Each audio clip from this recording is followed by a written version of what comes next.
know that the mask of the unconscious is not rigid. It reflects the face we turn toward it. Hostility lends it a threatening aspect, while friendliness softens its features. Carl Jung. So this is a quote from Carl Jung that means a lot to me. This is Ryan again. I'm doing another talk, another video on perception, behavior, and reality. And I'm going to touch a bit on dogma as well. So I'm just starting with this quote from Carl Jung, which basically is saying that the nature of consciousness, or the unconscious, is specular, which means basically what it means to be specular is that our unconscious is like a mirror. It reflects whatever attitude, energy, intent, or face that we shine into it. It reflects back to us. So what he's saying is that if you approach reality with hostility or fear or lower based emotions, then reality will appear to you as threatening and hostile, and you will see the world as a fear state. However, the opposite, or actually it's not just the opposite, any face you shine in it will be reflected back to you. So if you were to shine peace, harmony, love, tolerance, patience, centeredness, then the nature around you, or the reality around you, will appear as benevolent, angelic, friendly, helpful, and all these positive qualities. So I just wanted to start with that because what I'm going to read here it touches on the way that perception creates a description or molds reality. And I think this has been sort of lost in our modern time because we're so barraged by the entertainment of the media, and our lives are so outwardly distracting. We have to go. We have to work. We have to achieve, set and achieve goals. And most people measure themselves by what society has deemed as valuable, instead of centering themselves and defining for themselves what they feel is valuable. So what I'm going to read here about perception, also, if you get it, you wrap your mind around it and then practice it in daily life, it will take you out of the collective. It will take you out of the values of society. And I'm not saying that society is bad, but a sick society is bad, obviously. So if you're born into a society that's sick, you don't know it as a being or as a child. And your parents often don't know it because they've been indoctrinated into it, or they've eaten the dogma that's been given to them, and then they give it to you as a child, and you know no different. So to you, that is the reality that you create and uphold in your mind. We do this through our inner dialogue, our inner voice. And the reason why I'm talking about this is because oftentimes our inner voice comes from our unconscious, and we are unaware of it. When we are aware of it, or when we create on purpose or consciously our inner voice, that inner voice has the ability to go deep into our unconscious and change our unconscious. So the point is, we really get to co-create reality, and it unfolds beneath our feet as we walk our life's journey. Okay, so what I'm going to read here is from Ken Eaglefeather. The book is called Traveling with Power, and he's a Toltec practitioner and a Toltec teacher. And it's really good. His language is really good. It should be pretty straightforward about how perception needs to be. You sort of need to train your perception of reality to be more open. I guess this is in general what you would call being open-minded.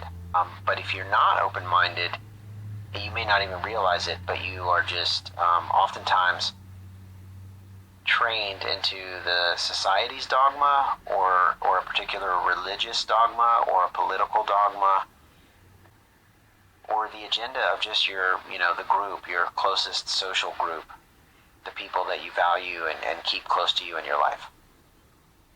So just something to think about here. A powerful transformation occurs as you develop a worldview that helps connect you with primary reality. While the inherent character of a discipline can help open perception, it can also trap perception. As you expand your worldview, for instance, you might tend to regard the expanded version of reality as truth, whereas once you regarded ordinary reality as truth, you now have learned the folly of your ways, and now know your new reality is the real truth. If you adopt this attitude, all you have done is to duplicate the error of perceiving any given reality, whether it be ordinary, non-ordinary, or otherwise, as truth, as the end result, rather than as organized impressions and interpretations of perception. Okay, so I'm going to pause here and just tell you what he's saying. He's saying that you can discipline yourself to create and uphold a particular perception of reality, and that's the way reality will be for you. But the important part here is that he also says that if you learn to discipline or character your perception, not only does it create and uphold reality for you, but it can also trap your perception within that mold. And this is a key point. Basically, like what he's saying is, you train yourself through, however, people train you, you agree to values, you train your reality to be a certain way, and then you just get stuck in that reality, and you oftentimes exclude the perceptions that would change that reality for you. You exclude the new opportunities for perceptual growth. So it's something to think about. We do have the power to create our own reality and use the power of perception, but be sort of wary that you also have to train yourself to be open to new perceptions as you grow and move through life. Okay, continuing on. For this reason, Don Juan had me learn the Toltec way, but only to the extent it had enabled me to balance between an ordinary reality. By doing so, I learned to pick and choose how to view the world and what I want my worldview to be at any moment by learning how to go between ordinary and non-ordinary realities. Therefore, you can remain open to awareness that doesn't fit in either description. This openness significantly reduces the chances that you will lose yourself in dogma. The cumulative effect of organizing perception is the construction of a reality, and the process of isolating its individual features is selective cueing. Selective cueing pertains to placing specific emphasis or de-emphasis on perceptions. For example, from childhood through adolescence to adulthood, we are constantly told what to perceive. Our parents say, quote, "This is a chair, it has legs, a seat, and a back." We are also told that what the chair's functions are. This instruction gradually hones our perception along a certain path. Eventually, each piece of the description falls into place, and almost as though if it were by magic, at some point we suddenly recognize the concept of a chair. Parents, peers, teachers, and associates all provide information that channels perception along specific avenues. The benefit of this channeling is that isolated pieces of information are organized and applied, creating something meaningful. In the same way we create a chair, we create an entire reality.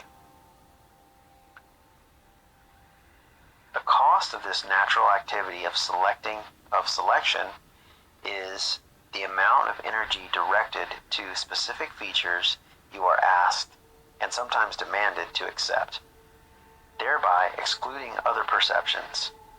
So this is what I was saying here. I'm pausing again. I was just saying that oftentimes you don't realize that your values and your perceptions that uphold your particular view of reality are stuck and trapped by that reality. So what he's saying is you would exclude new opportunities to see and perceive reality in new ways. And that would be being stuck in dogma. Okay, moving on. In the same manner that you are cued for what to look for, you are also taught what to avoid looking for. For instance, if as a child you report seeing an apparition glide through your room, you are told it's simply imagination. Or if you report an out-of-body experience during the night, the reply is, "Oh, that's just a dream. It's nothing." As a result, you may repress part of your awareness because you want to work for something meaningful. Typically, much of our meaning comes from the social groups to which we belong. So, we gradually wean away certain perceptions in the pursuit of harmonizing ourselves with the group. In striving to belong to the group, we achieve mastery of the group's version of reality. This is a momentous accomplishment, even though it takes a toll by limiting our perceptions. The process often reduces an infinite primary reality to a finite secondary reality. So there again, he's talking about this strong desire to be a part of a group, to be accepted, to be honored, to be respected, or to be praised by some sort of social group. Instead of learning how to do all those things first for yourself. And the way we learn how to do those things is actually by tapping into nature, the current moment or primary reality which exists in nature. Okay, moving on. Building a reality is ongoing. Interest in dollhouses turns into interest in cars, and interest in cars changes from a borrowed set of car keys on a Saturday night date to monthly payments to ensure you get to work on time.